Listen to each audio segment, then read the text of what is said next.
നമസ്കാരം, പുതിയ വീഡിയോയിലേക്ക് എല്ലാവർക്കും സ്വാഗതം.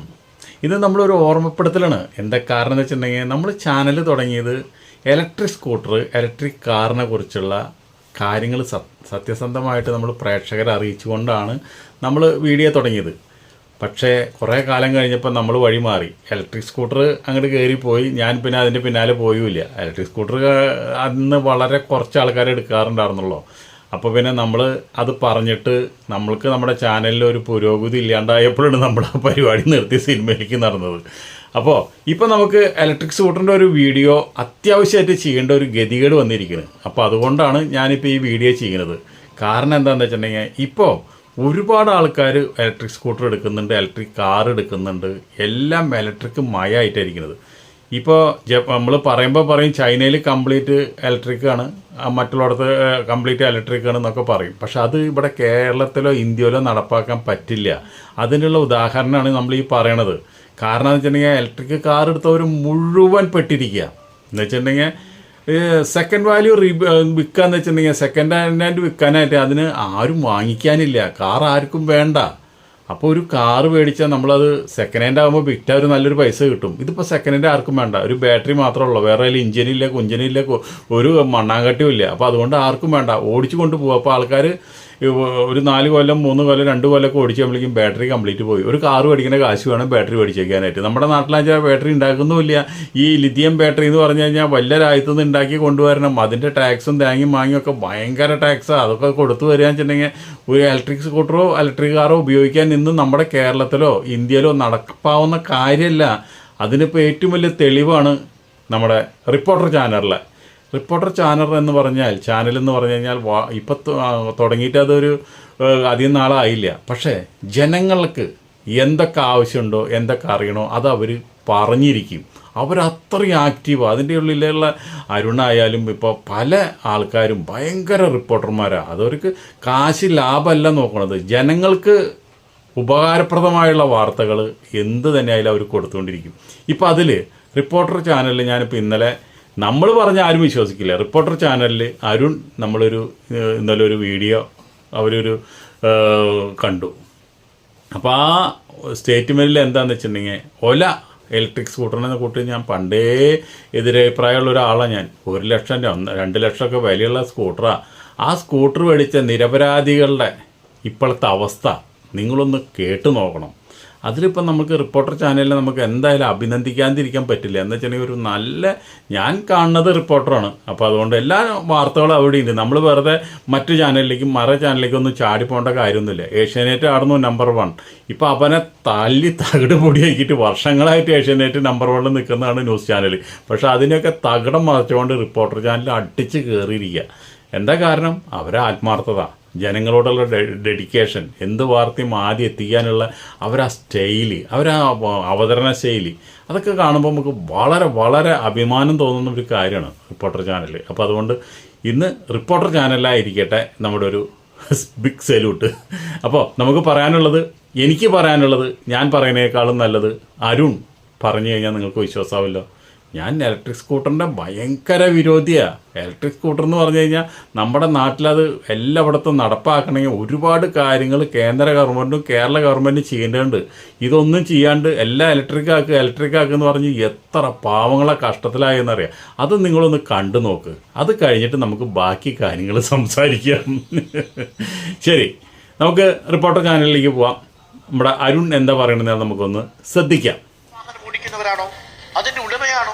നിങ്ങളുടെ കയ്യിലിരിക്കുന്ന ഇലക്ട്രിക് ഇരുചക്ര വാഹനം ഓലയാണോ? ഓലയുടെ സർവീസ് സെന്ററുകളിൽ വാഹനങ്ങൾ കെട്ടിക്കിടക്കുന്നതായി പരാതി. ബാറ്ററി, MCU, സസ്പെൻഷൻ തുടങ്ങിയ പ്രശ്നങ്ങൾ കാരണം സർവീസ് സെന്ററിൽ നൽകുന്ന വാഹനങ്ങൾ 2 മാസമായിട്ടും പണി പൂർത്തിയാക്കി തിരികെ ലഭിക്കുന്നില്ലെന്നാണ് പരാതി. ആവശ്യത്തിന് സർവീസ് സെന്ററുകൾ സംസ്ഥാനത്തുണ്ടെന്ന് പറഞ്ഞ് കമ്പനി പറ്റിച്ചുവെന്ന് ഉപയോക്താക്കൾ റിപ്പോർട്ടിലൂടെ പറഞ്ഞു. മഴക്കാലമായതുകൊണ്ടാണ് വാഹനങ്ങൾ കൃത്യസമയത്ത് സർവീസ് ചെയ്യാൻ കഴിയാത്തതെന്നാണ് കമ്പനിയുടെ വിശദീകരണം. പ്രതികരണങ്ങളൊന്ന് കേൾക്കാം. ഞങ്ങൾ ഈ വണ്ടി എടുക്കുമ്പോൾ ഞങ്ങളോട് പറഞ്ഞിരുന്നത് ഈ 1000 സർവീസ് സെന്ററുകൾ, ഹൈപ്പർ സർവീസ് സെന്റർ ഉണ്ടാവും, ഒരു ദിവസത്തിനുള്ളിൽ എത്ര വലിയ പ്രോബ്ലം ആണെങ്കിലും ശരിയാക്കി തരുമെന്നാണ് പറഞ്ഞിട്ടുള്ളത്. ഈ ഒരു ദിവസത്തിൽ കൂടുതലാണെങ്കിൽ അവർ പകരം ഉപയോഗിക്കാൻ വേറൊരു വണ്ടി തരും എന്നും പറഞ്ഞിട്ടുണ്ടായിരുന്നു. ഞങ്ങളടുത്ത് ഒരാഴ്ച ആയാലും കുഴപ്പമില്ല, 1 മാസം 2 മാസം 3 മാസം ഇവർ പറഞ്ഞത് വെറും നുണയാണ്. മഴക്കാലത്തുള്ള പ്രശ്നം മാത്രമല്ല, കുറെ നാളുകളായിട്ട് 3-4 മാസങ്ങളായിട്ട് ഇതേ തന്നെയാണ് ഇവിടുത്തെ അവസ്ഥ. ചെറിയ കംപ്ലൈന്റ് ആയിട്ട് വന്ന വണ്ടികൾ സമയത്തിന് സർവീസ് ചെയ്ത് കിട്ടിയില്ലെങ്കിൽ ബാറ്ററി ഇവിടെ ഇരുന്ന് തന്നെ അത് ഡീപ്പ് ഡൗൺ ആയിപ്പോകും. അങ്ങനെ പോയി കഴിഞ്ഞാൽ ബാറ്ററിക്ക് വാറന്റിയും കിട്ടൂല, അത് പിന്നെ കയ്യിൽ നിന്ന് കൊടുക്കേണ്ട അവസ്ഥയാണ്. ഓൾറെഡി ഇപ്പോൾ ഒരാഴ്ച പറഞ്ഞാൽ പോലും ഒരാഴ്ചയിൽ സാധനം കിട്ടാറില്ല. പല കംപ്ലൈന്റ് വന്നാലും ഇവർക്ക് കുറച്ച് പരിമിതികളുണ്ട്. ആ പരിമിതികൾക്കപ്പുറം ഇവർക്കൊന്നും അറിയത്തില്ല. ഇവർ പറയുന്നത് പിന്നെ കമ്പനി നാളെ വന്നാലേ പറ്റത്തുള്ളൂ.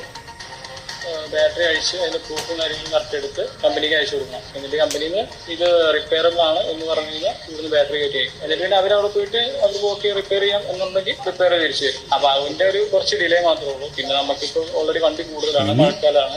എടുക്കാൻ പോകുന്ന ആൾക്കാർക്കും കൂടി കേൾക്കാനുള്ളതാണ്. നിങ്ങൾ വല്ല ഇലക്ട്രിക് സ്കൂട്ടർ എടുക്കാന്ന് വെച്ചിട്ടുണ്ടെങ്കിൽ മിസ്റ്റർ അരുൺ പറഞ്ഞത് നിങ്ങൾ വ്യക്തമായി ശ്രദ്ധിക്കും. Good morning Arun. എന്താണ് ഈ ഓല വാങ്ങിയ ആൾക്കാരൊക്കെ പെട്ടിരിക്കുകയാണോ? Arun, good morning.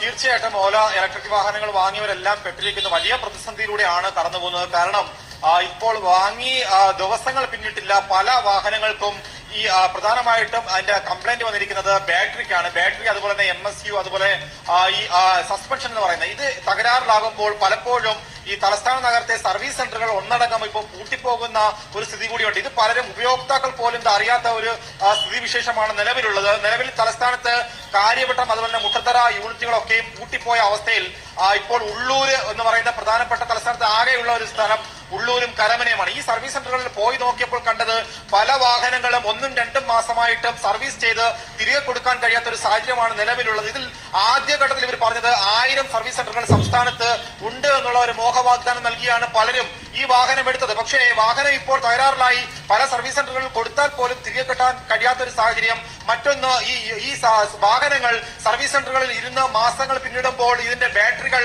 Deep down ആയി പോകുന്ന ഒരു സാഹചര്യം കൂടിയുണ്ട്. അങ്ങനെ വരുമ്പോൾ ഇവർക്ക് ഈ ബാറ്ററി റീപ്ലേസ്മെന്റ് ചെയ്ത് നൽകാൻ കഴിയാത്ത ഒരു സാഹചര്യമാണ് നിലവിലുള്ളത്. ആദ്യഘട്ടത്തിൽ പറഞ്ഞത് എന്ത് തകരാറ് വന്നാലും 3 വർഷത്തെ ഗ്യാരണ്ടി ഉണ്ട്. അരുൺ പറഞ്ഞത് ഇത്രേ ഉള്ളൂ. കാരണം എന്താണെന്ന് വെച്ചിട്ടുണ്ടെങ്കിൽ ഇലക്ട്രിക് സ്കൂട്ടർ വിൽക്കുന്ന നമ്മുടെ ഓലായുടെ മുതലാളിമാർ ഇതൊന്ന് ശ്രദ്ധിക്കുക. നിങ്ങൾ പറഞ്ഞിട്ടുള്ള ഒരു കാര്യം ഇവിടെ നടപ്പായിട്ടില്ല കേരളത്തിൽ. അത് നടപ്പാക്കണം എന്നാണ് അദ്ദേഹം പറഞ്ഞത്. അപ്പൊ അതോടുകൂടി തന്നെ ഞാൻ പറയട്ടെ, ഇത് കാണുന്ന ആൾക്കാർ നിങ്ങൾ റിപ്പോർട്ടർ ചാനലൊന്ന് വാച്ച് ചെയ്യും. അതിന്റെ ക്വാളിറ്റി, അതിന്റെ ശബ്ദ ഗാംഭീര്യം, അതിന്റെ ഡിജിറ്റൽ വർക്ക് ഗംഭീരമായിട്ടുണ്ട്. അപ്പൊ അതുകൊണ്ട് നമുക്ക് ആ ചാനലിനോടുള്ള ഒരു സ്നേഹം, നമ്മുടെ മലയാളത്തിൽ അങ്ങനെ ഒരു റിപ്പോർട്ടർ ചാനൽ പോലുള്ള ഒരു നല്ലൊരു ന്യൂസ് ചാനൽ വരുന്നത് നമുക്ക് അഭിമാനമാണ്. ഇന്നും ഈ ഏഷ്യാനെറ്റ് കണ്ട് കുറച്ച് കഴിയുമ്പോൾ വേറെ ആൾക്കാർ വാങ്ങിക്കും, കുറെ കഴിയുമ്പോൾ വേറെ ആൾക്കാർ വാങ്ങിക്കും. അങ്ങനെ നമുക്ക് നല്ല നല്ല വാർത്തകൾ പലതും മിസ്സായി പോകുന്നുണ്ട്. നിങ്ങൾ റിപ്പോർട്ടർ ചാനൽ കണ്ടു കഴിഞ്ഞാൽ ഒരു വാർത്തയും മിസ്സാവില്ല. അപ്പൊ അതുകൊണ്ട് നിങ്ങൾ കാണാം. ഇനി നമുക്ക് ഇലക്ട്രിക് സ്കൂട്ടറിന്റെ കാര്യത്തിൽ വരാം. ഇപ്പോൾ ഇലക്ട്രിക് സ്കൂട്ടർ എടുത്ത ഒലയുടെ സ്ഥിതി ഇതാണെന്ന് വെച്ചിട്ടുണ്ടെങ്കിൽ മറ്റ് പല കമ്പനികളും ഇവിടെ ഇലക്ട്രിക് സ്കൂട്ടർ വെക്കുന്നുണ്ട്. അതിൻ്റെ എല്ലാ സ്ഥിതി ഇതിൽ നിന്ന് വ്യത്യസ്തമല്ല. അപ്പോൾ നിങ്ങളൊരു ഇലക്ട്രിക് സ്കൂട്ടർ എടുക്കാൻ പോകുന്ന വ്യക്തിയാണെങ്കിൽ അതിൻ്റെ ഇടയിൽ കൂടെ പല ഇലക്ട്രിക് സ്കൂട്ടറുകളും കത്തി പൊട്ടി തെറിച്ച് പോകുന്നുണ്ട്. അതിൻ്റെ കാര്യങ്ങൾ വേറെ. അതിപ്പോൾ നമുക്ക് കാറായാലും മറ്റുള്ള കാര്യങ്ങളും പ്ലെയിൻ ആയാലും ഒക്കെ അപകടം പറ്റും. അത് നോക്കുന്നില്ല. പക്ഷേ നമ്മൾ അധ്വാനിച്ച കാശിനുള്ള മൂല്യം ഈ കമ്പനികൾ നമ്മളെ നിന്ന് കാശ് വാങ്ങിച്ചെടുത്തു കഴിഞ്ഞാൽ പിന്നെ അവർ തിരിഞ്ഞു നോക്കില്ല. പിന്നെ അവർക്ക് പുതിയ സ്കൂട്ടർ വെക്കുന്നതിൻ്റെ തിരക്കാണ്. അപ്പോൾ അതുകൊണ്ട് ലിഥിയം ബാറ്ററിയുടെ എന്ന് ടാക്സ് കുറയുന്നോ, എന്ന് അതിൻ്റെ GST കുറയുന്നോ, അത് കൂടുതൽ ഉൽപ്പാദനം അവിടെ നടക്കുന്നോ, ഇന്ത്യയിൽ അതിൻ്റെ ഉൽപ്പാദനം വലിയ വലിയ കമ്പനിക്കാർ വന്ന് ഇന്ത്യയിൽ അതിൻ്റെ ഉൽപ്പാദനം നടന്നാൽ മാത്രമാണ് ഈ പറയുന്ന ഇലക്ട്രിക് വിഭാഗം ഇവിടെ രക്ഷപ്പെടാൻ സാധ്യതയുള്ളൂ. അതുവരെ നിങ്ങൾ വെയിറ്റ് ചെയ്യുക. ഇത്രേ നമുക്ക് പറയാനുള്ളൂ. അപ്പോൾ ഈ വീഡിയോയുടെ നമ്മൾക്ക് അതിൻ്റെ എല്ലാ ക്രെഡിറ്റും നമ്മൾ റിപ്പോർട്ടർ ചാനൽ കൊടുത്തുകൊണ്ട് റിപ്പോർട്ടർ ചാനലിൽ ഒരിക്കൽ കൂടി ഒരു ബിഗ് സല്യൂട്ട് കൊടുത്തുകൊണ്ട് ബൈ.